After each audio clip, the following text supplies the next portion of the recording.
नई बॉलीवुड फिल्म तेरी तलाश में की शूटिंग अप्रैल से शुरू। बॉलीवुड फिल्म निर्माता निर्देशक प्रवीण कुमार ने सिने जगत को बताया कि अपने बैनर साइन केयर प्रोडक्शन से नई हिंदी फिल्म का निर्माण करने जा रहे हैं, जिसके नाम की घोषणा कर दी गई है। हिंदी बॉलीवुड फिल्म तेरी तलाश में है। फिल्म एक प्रेम कथा है जो दो प्यार करने वालों की बीच की दीवार को फिल्म का खलनायक ख़त्म करता है।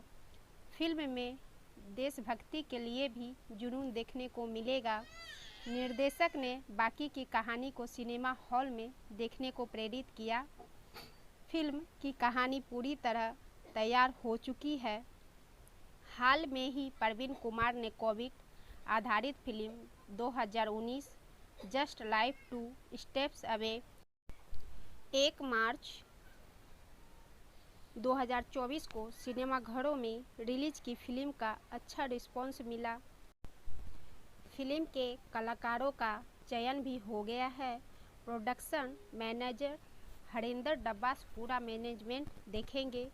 फिल्म की अभिनेत्री उत्तर प्रदेश जिला वाराणसी से है। फिल्म की शूटिंग अप्रैल माह में उत्तराखंड की वादियों में की जाएगी। उम्मीद है कि फिल्म 2024 में ही सिनेमा में अपना परचम लहराएंगे।